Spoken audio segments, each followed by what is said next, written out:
दोस्तों अभी कल ही मैंने इस टॉपिक पर वीडियो बनाया था कि वर्ल्ड वाइड यूके के द्वारा यूएस के द्वारा कई ऐसे रिपोर्ट निकाले जा रहे हैं जिसमें ये कहा जा रहा है कि भारत और चीन के बीच में दूसरा वॉर स्टार्ट होने वाला है। और अब ये खबर निकल कर सामने आ रही है कि भारत ने लैक पर 10,000 इंडियन आर्मी को डिप्लॉय किया है। ये सब जो हो रहा है क्या ये इसी रिपोर्ट का असर है? क्योंकि इस वाले वीडियो में मैंने आपको खुल करके बताया है कि क्या रिपोर्ट निकाला गया है, कैसे लोग बोल रहे हैं कि भारत और चीन के बीच में 2025 से 2030 तक के बीच में एक सेकेंड वॉर होने वाला है। उसको आप डिस्क्रिप्शन या आई बटन पे क्लिक करके देख सकते हैं। लेकिन जैसे ये रिपोर्ट पब्लिश किया गया उसके बाद अब ये खबर सामने आ रही है कि भारत सरकार के द्वारा 10,000 इंडियन आर्मी को इंडिया चाइना बॉर्डर वाले पे डिप्लॉय किया गया है, जबकि ऑलरेडी वहाँ पर पहले से 50 से 60,000 सैनिक हमारे मौजूद हैं। तो चलिए जानते हैं कि भारत सरकार ने ऐसा क्यों किया। क्या इंडिया चाइना की टेंशन बढ़ गई है? एक तरफ भारत में इलेक्शन होने वाला है, दूसरी तरफ ये टेंशन। आखिर ये मुद्दा क्या है? भारत सरकार ने अचानक से 10,000 सैनिकों को क्यों डिप्लॉय किया लैक पर?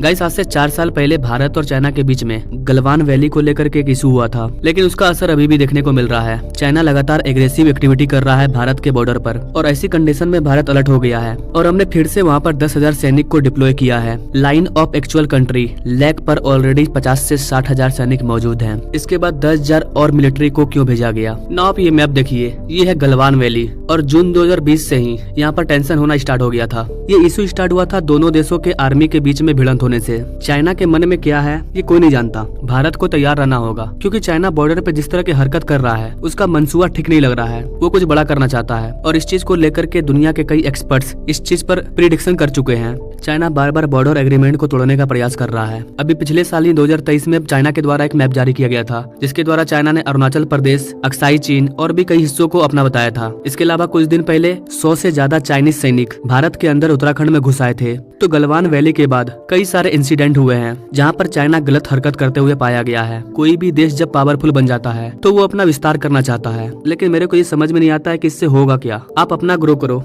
हम अपना ग्रो कर रहे हैं। इतिहास में जो हुआ उसे क्यों हम खो दें? लेकिन वो कहते हैं ना, पैसा जब आदमी को हो जाता है ना तो घमंड हो जाता है। आम समाज में भी आप इस चीज को फील किए होंगे। वही हाल होता है आपस के कंट्रियों में। जिस तरह से मोहल्ले में एक पड़ोसी दूसरे पड़ोसी को देख करके जलता है, उसी तरह एक कंट्री अपने पड़ोसी कंट्री को देख करके जलते हैं। वही हाल है चाइना और पाकिस्तान का। चाइना और पाकिस्तान इन दोनों का एक ही मकसद है कि किसी भी तरह से जम्मू कश्मीर को भारत से अलग कर दे और आधा आधा बांट ले। तो भारत इतना भी कमजोर नहीं है। जब चाइना की इकोनॉमी अच्छी नहीं थी तो चाइना की तरफ से ऐसा कोई हरकत नहीं देखा गया है। करीबन 45 साल बाद ऐसा कोई हरकत देखा गया था जब चाइना की ओर से गोली चलना स्टार्ट हुआ था। और ये सारी चीजें बताती है कि चाइना को ये लग रहा है कि हम अब पावरफुल कंट्री बन चुके हैं, अब हमें अपना विस्तार करना चाहिए। हम लोग डिप्लोमेटिक तरीके से चाइना को रोकने का प्रयास कर रहे हैं, लेकिन चाइना रुकने का नाम नहीं ले रहा है। तो ऐसे सिचुएशन में भारत को भी एक्टिव रहना होगा और दिखाना होगा कि हम भी यहाँ पर हैं, हमारी मौजूदगी यहाँ पर है। और इसलिए अभी 10,000 सैनिकों को डिप्लॉय किया गया है। और इन सारी चीजों को देख करके ये भी लग रहा है कि जो लोग आर्मी की तैयारी कर रहे हैं उनको भी अच्छा मौका मिलने वाला है, क्योंकि भारत अपने मिलिट्री को, अपने डिफेंस सेक्टर को और ज्यादा विस्तार करना चाहता है। चाइना क्या प्लान कर रहा है इसका पता लगाना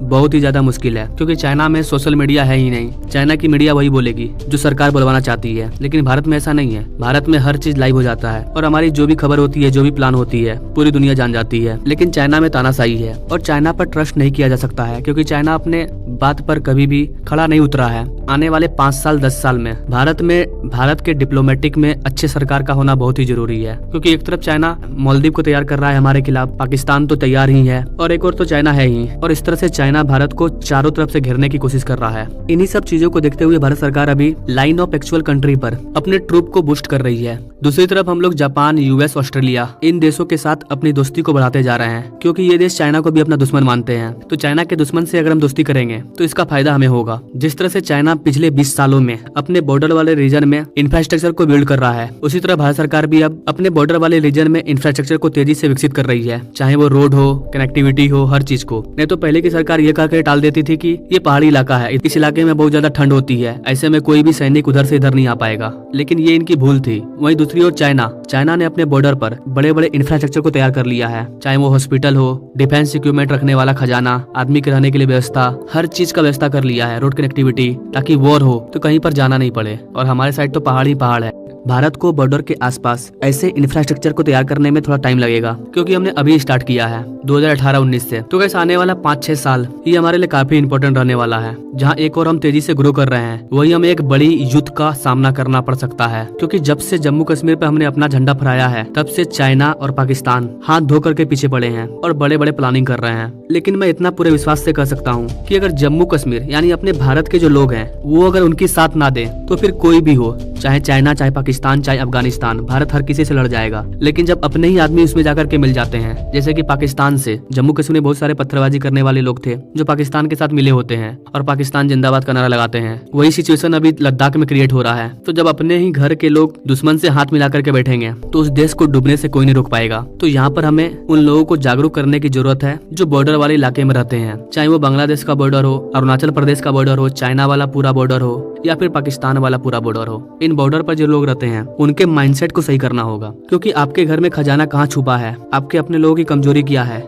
ये अपने लोगों को ही पता होता है। और जब अपने लोग ही दुश्मन के साथ जाकर के मिल जाते हैं, तो अपना देश हार जाता है। तो भारत और चाइना के बीच में वॉर की पॉसिबिलिटी बहुत ज्यादा है। अभी कुछ दिन पहले डॉक्टर एस जयशंकर साहब के द्वारा भी कहा गया था कि ये सच है कि चाइना अपने पैर पसारने की कोशिश कर रहा है, लेकिन हम पीछे नहीं हटने वाले हैं। हम दुनिया की 5वीं सबसे बड़ी इकोनॉमी है, हम दुनिया की सबसे पॉपुलेशन वाले कंट्री हैं, हम पीछे नहीं हटने वाले हैं, हम भी तैयार हैं। वैसे गाइस, आप इस चीज के बारे में क्या कहना चाहेंगे? अगर चाइना और भारत के बीच में वॉर होता है, तो कैसे भारत एक तरफ चाइना एक तरफ पाकिस्तान दोनों से कैसे निपटेगा? ऐसे सिचुएशन में भारत को क्या करना चाहिए? क्योंकि वर्ल्ड वाइड कई रिपोर्ट जारी हो रहे हैं इस वॉर को लेकर के। आई बटन पे क्लिक करके आप इस बारे वीडियो को जरूर देखिए, इसमें मैंने क्लियर बताया है इस वॉर के प्रेडिक्शन को लेकर के। Now thank you for watching. मिलते अगले वीडियो में एक नई जानकारी के साथ, तब तक के लिए जय हिंद।